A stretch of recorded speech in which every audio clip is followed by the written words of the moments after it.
Hello, welcome back to the Roundlet YouTube channel. Today we are gonna talk about games. Why am I pointing at the camera? You and we're gonna talk. We're gonna talk about the 10 games that I plan to play in 2026. I went through my physical backlog and I chose some random games that I really want to play this year, because I buy a game and then I don't touch it for like 5 years. I'm like, oh, I've been wanting to play this game. Yeah, that's why you bought it. So I chose some random ones. It turned out to be 10, unplanned, but 10 is a nice number. Well, okay, I had them in alphabetical order, but now that they fall onto the floor, they're probably not in alphabetical order anymore. So I also started journaling again after 5 years. And I made a little thing, I made a list. Okay, let's go. I'm gonna tell you all about the games. First game, Fire Emblem. I think that's Engaged. Yeah, it says right there, Engaged. I always forget what this game is called, but I have a Japanese copy because my friend went to Japan and she bought the limited edition, and then she didn't want the game of the limited edition part because she already had the game at home, so I bought it. I never played the Fire Emblem game, but I am interested in trying it, and that's why I bought it, to try it out. And that was 2 years ago at this point. No, it was 1 year ago. It's an RPG, so I feel like it's gonna take a long time, so I better start soon. And I hope I like it, because... Next is a game from my childhood on the PS2. We have Barbie and the 12 Disney Princesses. This game I've had since like 2008. When did it come out? 2006. It's a 3D platformer. You're playing as the main princess, Genevieve, in an enchanted adventure through a magical world. So this was my favorite Barbie film growing up. I also liked Swan Lake and I liked the Pegasus one, but this was my favorite one because they're dancing and I love dancing, even though I'm not a dancer, but in theory I could be. I'm gonna play this on the PlayStation 5 PlayStation 2. I'll have to revive that. Yeah, it's just a 3D platformer. You go into this magical world. I remember there being like pastel platforms that you have to jump around, and crystal platforms. There is one there in the preview. Yeah. And I remember as a kid, how old was I? Like 6, 7, I don't know how old I was, but somewhere around there. And I remember in one level I had to ask my brother for help because I was a fresh gamer who didn't know how to game yet. Help Genevieve run, jump, and twirl her way to find each of the other princesses. Alright, all the other princesses get lost. That's the plot. And you have to find them. Yeah, we're gonna go on a nostalgia trip in 2026. Oh my god, this game is 20 years old. Whoa, that's perfect. Next is another PS2 game, and it's another part of nostalgia, but like kinda, not really. This game, Winx Club. I didn't own it as a child, but I watched the cartoon, so... Nostalgia trip in a new way.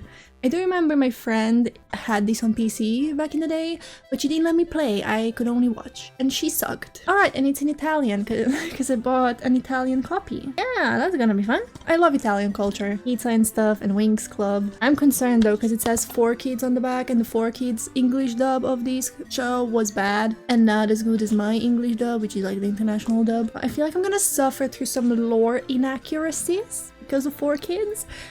But I'll deal with it if I can be a magical fairy. I would read you the back, but it's in Italian. This came out in 2005, according to the box. This software is only compatible with the PlayStation 2 computer entertainment system displaying the PAL logo. I don't think my PlayStation 2 has a PAL logo, but it probably meant like the box of the PlayStation 2. Why are they calling it computer entertainment system? In technicalities, it probably is a computer, like motherboard, GPU, CPU, whatever. But in this day and age, we don't call those things computers, even though technically probably they are. But that's interesting. Game number 4 I got in November of 2025 for Black Friday.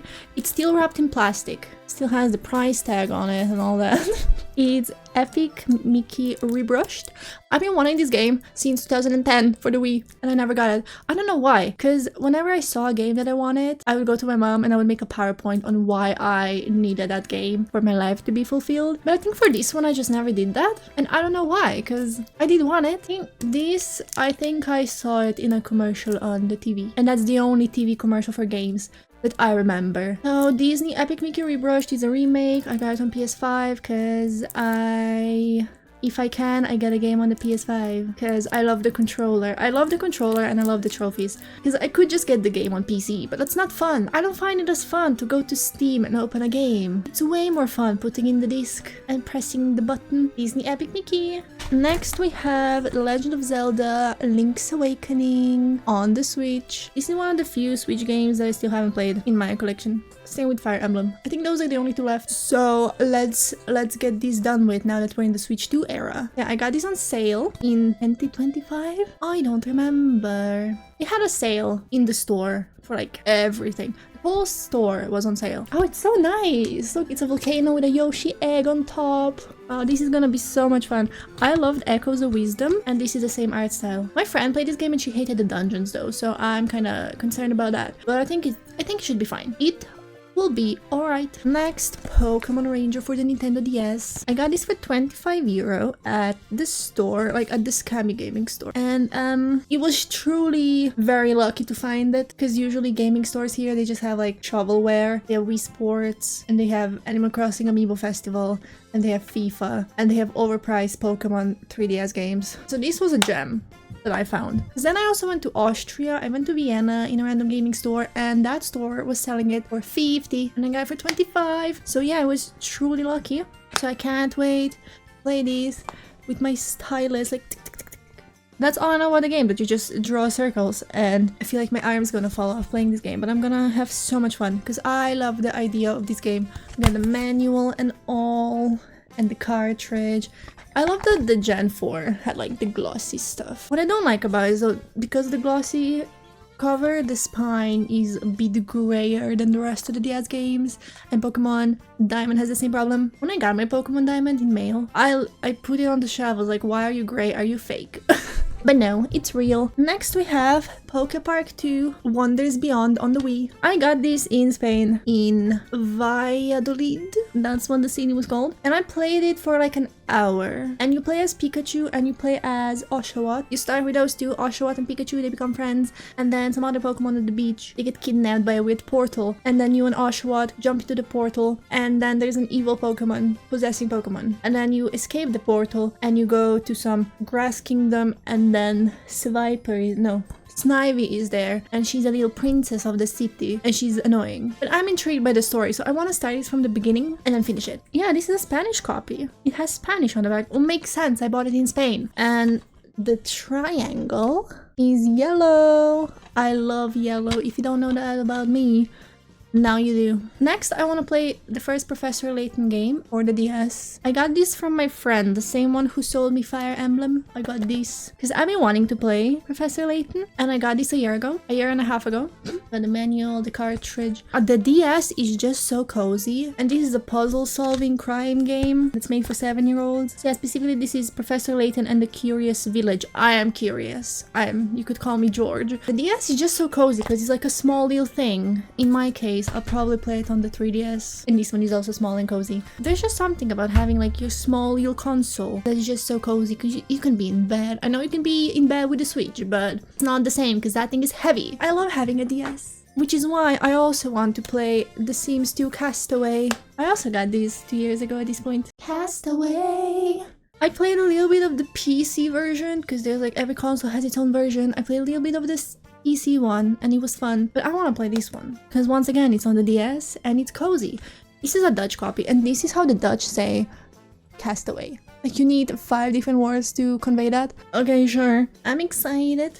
And the final game number 10 that I want to play in 2026 is Miles Morales on the PS4, which I'll play on my PS5 because I got the PS5 version on my PS5. I upgraded. I paid 20 extra euro for that. I played halfway through this one and then I got a PS5 and then I upgraded this to the PS5 version, the ultimate version, and got the Red Spider-Man game remastered included in that. So I stopped playing this one. I played the first one, the Red Spider-Man one, and then I streamed it in the same year because it was just that good, and that was in 2024. And I feel like since then it's been enough time for me to go into that, to like not remember what I played and also not be fed up with the combat. I do love the combat, but I feel like too much of the same thing can be annoying. Too much of anything is too much. So I feel like it's been long enough. I've been craving to play it. I've been craving pressing circle to dodge. It's so much fun. It's like a rhythm game, fighting in these Spider-Man games. It's so much fun. And where I left off was kind of like cliffhangy for me. Because he was actually hanging off from a bridge that was about to break apart. So a literal cliffhanger, bridge hanger. I want to play this, and I will. So that's 10 games that I want to play in 2026. Do you have any plans, or are you just going to live randomly? Because usually I am just like, what do I feel like playing right now? But this time I said, what do I feel like playing in the next 365 days? And those are the 10 games. Yeah, we'll see how it goes. 3 of those are DS. They should be short. Right, these are them again. There's 3 DS games, 2 Switch games, 2 PS2 games, 1 PS4 game, and 1 PS5 game. Thanks for watching. Comment down below what you want to play this year. Like and subscribe, and follow me on Twitch because I will be streaming some of those. Link's Awakening will be streamed, and Spider-Man Miles Morales might be streamed. But if you like those 2 games, follow me on Twitch. But yeah, like and subscribe, comment down below, and I'll see you next time.